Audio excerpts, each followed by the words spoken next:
आप देख रहे हैं हेडलाइंस 24 में आपके साथ शहाना खान। सबसे पहले आज की हेडलाइंस। योगी आदित्यनाथ का कैबिनेट विस्तार आज। यूपी चुनाव से पहले कम से कम 6 नए मंत्री बनाए जाएंगे। भाजपा नेता बोले जम्मू और कश्मीर में अगले साल हो सकते हैं विधानसभा चुनाव। राकेश टिकैत ने किसान आंदोलन के जरिए बीजेपी की घेराबंदी तेज की।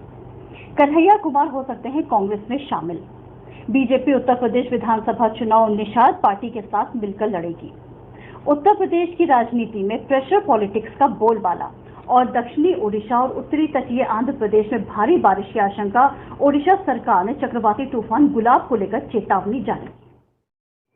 आइए देखते हैं खबरें विस्तार से। मुख्यमंत्री योगी आदित्यनाथ यूपी विधानसभा चुनाव से पहले रविवार को अपने कैबिनेट का विस्तार करने जा रहे हैं। सूत्रों के मुताबिक मंत्रिमंडल में कम से कम 6 नए मंत्रियों को जगह मिल सकती है। पूर्व केंद्रीय मंत्री और हाल ही में बीजेपी में शामिल हुए जितिन प्रसाद को मंत्री बनाया जा सकता है। इसके अलावा निषाद पार्टी के संजय निषाद को भी मंत्री बनाया जा सकता है। कहा जा रहा है कि योगी सरकार में पिछड़ी जाति के कई लोग मंत्री बनाए जा सकते हैं। बीजेपी की यूपी विधानसभा चुनाव से पहले ज्यादा पिछड़ी जातियों को साथ लाने की कोशिश होगी, खासकर गैर यादव जातियों को। यूपी में सपा की सरकार बनने पर अक्सर ऐसी आलोचना की जाती रही है कि सिर्फ यादवों को ही मुख्यता मिलती है। यूपी के 3 मंत्रियों की कोरोना के चलते मौत हो चुकी है, लिहाजा उनकी जगह भी इस मंत्रिमंडल विस्तार के जरिए भरी जाएगी। उत्तर प्रदेश की राजनीति में इन दिनों प्रेशर पॉलिटिक्स का बोलबाला अपने चरम पर है। यूपी विधानसभा चुनाव 2022 में 9 महीने से भी कम का समय बचा है। तमाम राजनीतिक दल अपने अपने सियासी समीकरणों को दुरुस्त करने में जुट गए हैं। इसी के तहत भागीदारी संकल्प मोर्चा को लेकर आगे बढ़ रहे ओम प्रकाश राजभर ने फिलहाल IMIM के मुखिया असदुद्दीन ओवैसी के साथ आजाद समाज पार्टी के चीफ चंद्रशेखर से मुलाकात की और आगामी रणनीति पर मंथन किया। राजनीतिक हलकों में इससे दलित, पिछड़े व मुस्लिम वोटरों को एक मंच पर लाने की कवायद बताया जा रहा है। सुहेल देव भारतीय समाज पार्टी के अध्यक्ष ओम प्रकाश राजभर ने सपा, बसपा, कांग्रेस और भाजपा के सभी समीकरणों को गड़बड़ा दिया है। दरअसल ओम प्रकाश राजभर ने उत्तर प्रदेश की करीब 10 छोटी राजनीतिक पार्टियों के साथ गठबंधन करते हुए भागीदारी संकल्प मोर्चा का निर्माण कर दिया है। भागीदारी संकल्प मोर्चा ने अभी तक सपा, बसपा या कांग्रेस के साथ सियासी गठबंधन से इनकार नहीं किया है। इस मोर्चे के दरवाजे सभी राजनीतिक दलों के लिए खुले हुए हैं। बस जरूरत है तो एक अदद शानदार ऑफर की। अब ये ऑफर प्रेशर पॉलिटिक्स के सहारे ही मिल सकता है, तो इन दलों ने फिलहाल इसी रणनीति पर चलने का मन बना लिया है। बीजेपी ने शुक्रवार को आधिकारिक घोषणा कर दी है कि वो 2022 का उत्तर प्रदेश विधानसभा चुनाव निषाद पार्टी के साथ मिलकर लड़ेगी। दूसरी ओर पिछड़ी जाति राजभर और कुर्मी के वरिष्ठ विधायक लालजी वर्मा और राम अचल राजभर ने समाजवादी पार्टी के अध्यक्ष अखिलेश यादव से मुलाकात की है। दोनों को बहुजन समाज पार्टी से निष्कासित किया जा चुका है और दोनों आधिकारिक तौर पर सपा में शामिल होने को लेकर बातचीत कर रहे हैं। अंग्रेजी अखबार द हिंदू ने अपनी रिपोर्ट में लिखा है कि बीजेपी और सपा गैर यादव पिछड़ी जातियों में अपना समर्थन बढ़ाने को लेकर कोशिशें तेज कर रहे हैं।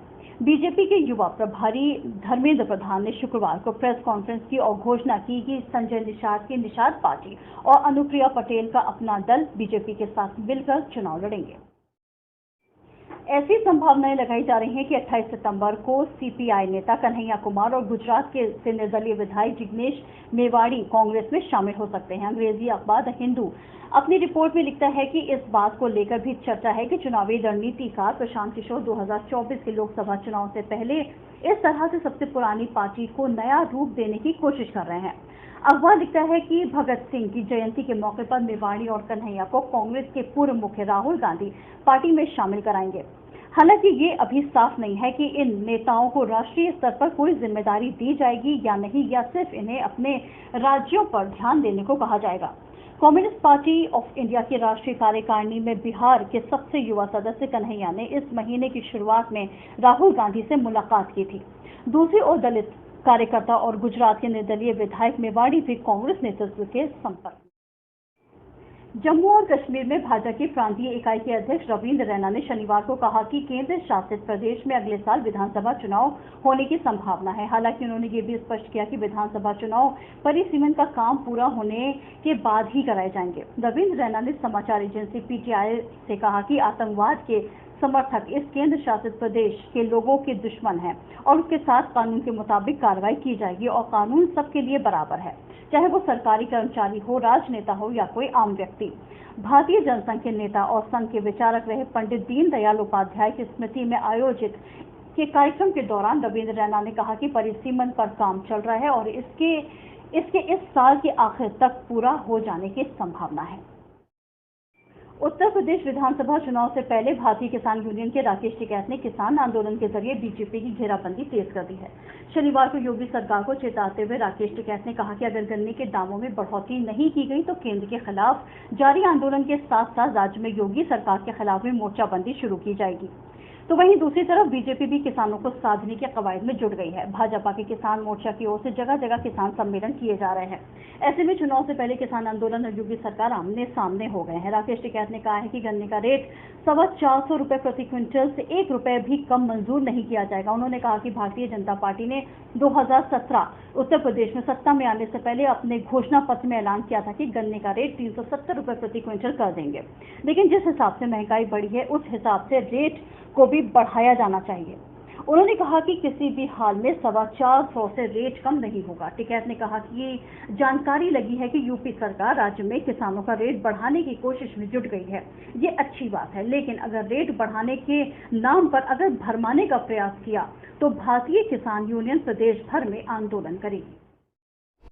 अगर आपको हमारा चैनल पसंद है तो इसे लाइक और शेयर जरूर करें और कमेंट्स बॉक्स में कमेंट्स भी करें। और हाँ, हमारे चैनल को सब्सक्राइब करना बिल्कुल भी ना भूलें ताकि हम आपको रखें देश और दुनिया की ताज़ा तरीन खबरों के साथ बाखबर। तो देखते रहिए हेडलाइंस 24 सच के साथ।